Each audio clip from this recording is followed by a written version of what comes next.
Welcome back to the GSMC Hockey Podcast, presented by the GSMC Sports Network. We just got finished talking about Game 1, giving a breakdown for it, and we're going to go right into our second segment talking about the Game 1 and what it told us about the Stanley Cup Finals moving forward. However, before we get into that, if you guys would like to support the... if you guys would like to support the show a little bit more than you guys already do, if you would like to support the show more than you guys already do, use the GSMCpodcast.net tips and donations link and you can ask me a question that will show up across the screen, and I will see it and read it live on air for you guys. But with that being said, we're going to get right into this second segment, what Game 1 told us about the Stanley Cup Final. And really, the first thing we got to talk about is this Florida Panthers defense. It is fantastic. Gustav Forsling, Aaron Ekblad, that's your first line. And what they were able to do, and I was very zoned in on watching what they were doing in this game. Gustav Forsling played the crease so well, and Aaron Ekblad played that down low so well. See, what Connor McDavid and Leon Draisaitl love to do is run it around the net and create open space behind them, really. So they'll take the puck around the net, create that space on that dot that they just came from, and find a guy in that space because they're taking a defender with them around the net. But what was so impressive about the Florida Panthers was Aaron Ekblad was right there already in front of that play, behind the net, ready to get the puck away from McDavid or Draisaitl. Ekblad is out now, broken ankle, and I did see that happened in the first period, but I didn't know if he wasn't going to be able to come back. And now that Aaron Ekblad is out, this game too becomes a lot more difficult for the Florida Panthers. Sorry, that is a huge loss for them, losing an assistant captain for this game too. We'll definitely talk about that a little bit more later, but that is horrible for the Florida Panthers, losing Aaron Ekblad. But going right back to what they did in Game 1, and a broken ankle, now it could be just rolled, it could just be inflamed, so he might be back. So I won't react. I don't think that would play too much of a role going into this going into the rest of the Stanley Cup Final. It's Aaron Ekblad. Even if he has a sprained ankle, I think he might just play on it. I mean, this is the Stanley Cup Final. That's your assistant captain. I think you're just going to need him to play on that. So it will be interesting to see what he does moving forward here, if he even comes back in this game. But for the Florida Panthers, Gustav Forsling and Aaron Ekblad were so amazing at being able to hand them off. But even if Aaron Ekblad isn't able to come back in this series, you have Brandon Montour right there on that second defensive pairing, right now playing with Niko Mikkola. But I think Brandon Montour is a very great defensive-minded defenseman as well. So not being able to replace Aaron Ekblad 1-for-1, but being able to get production out of him nonetheless. Brandon Montour is a fantastic defenseman in his own right. So he'll be able to do a job here. And then for their scratches, I don't know who they have scratched on their team right now.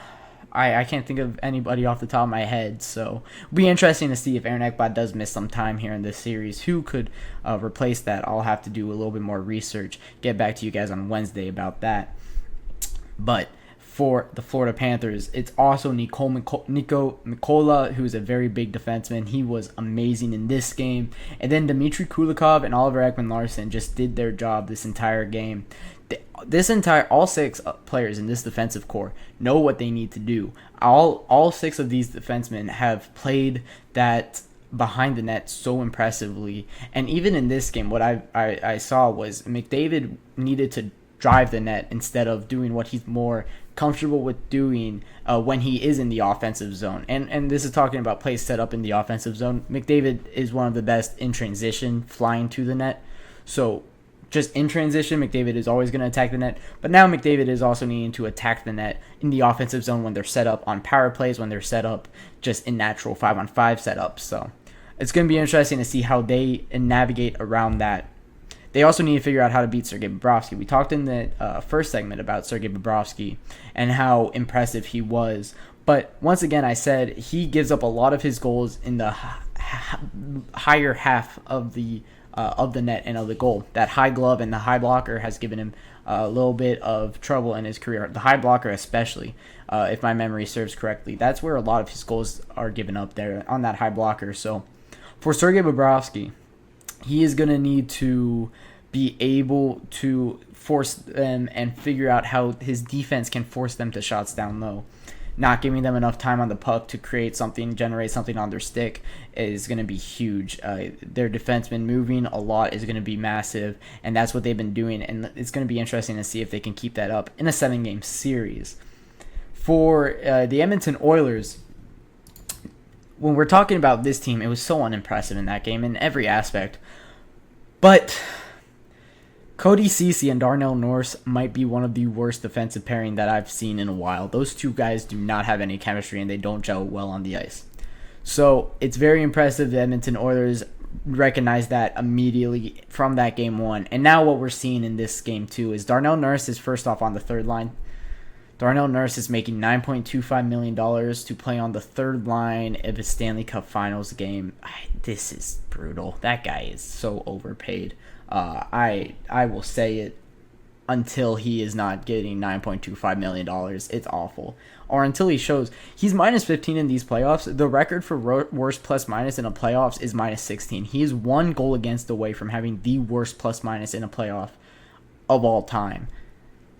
That just goes to show how awful he has been all postseason long, and he has been awful all postseason long. So what the Edmonton Oilers do is they move him down to the third line of this defensive pair. He's on the bottom. He's on the bottom too with Vincent Desharnais, and they healthy scratched Cody Ceci. So what they do is they bring in Philip Broberg, who is a younger defenseman. I believe he's 23. Now you have on your top two defensive pairing Evan Bouchard, who is 24, and Philip Broberg, who is young and 23, I believe. You also have Brett Kulak and Matthias Ekholm on their left side. Both of those guys are a little bit more veterans in the league, so a little bit more stability. This top defensive pair from the Edmonton Oilers has been pretty good. Matthias Ekholm and Evan Bouchard, all postseason long, has been great. Evan Bouchard was, I believe, the 5th best player in this postseason in my rankings here, and he's been great. Not being able to generate enough when it comes to that shot. Of course, it's a very strong shot. He has like the most slap shots that have been recorded at over 90 mile per hour in the NHL this season, and it shows. I mean, it's a very strong slap shot. But he's not being able to really create anything with it. The problem that they're facing right now is they're just getting beat in the crease, and they're getting pushed to the side. And now Zach Hyman and Ryan Nugent-Hopkins aren't able to get a stick on the Evan Bouchard slap shot, and it's more or less getting blocked by the defenseman, or Sergei Bobrovsky is just saving it, or it's just along the ice and it's an easy save. A lot of factors are going into this. And a lot of factors that, quite frankly, we don't know if they will stay. And if I'm not mistaken, the Florida Panthers just scored. It is now 1-1 in the Stanley Cup Final. Game 2, if I'm not mistaken. I believe I just saw that the Florida Panthers just scored. So a lot going on in that game. I can't wait to get back to it. Going to be an exciting finish there in Sunrise, Florida. But talking about what this means for the series, the Edmonton Oilers are going to need to step up defensively, and they're hoping that Philip Broberg can be that step up from a Cody Ceci or from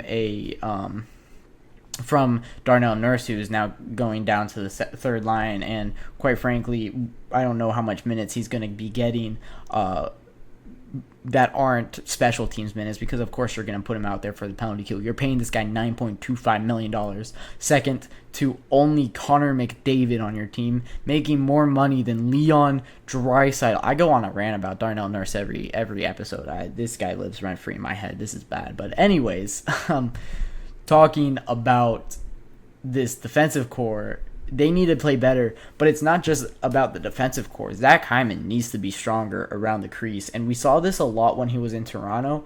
There was just a lot of times where he wasn't strong around the crease, and he needed to be a lot better playing with his stick around the crease. And Ryan Nugent-Hopkins has always needing to be stronger. That's been a weakness of his game his entire career.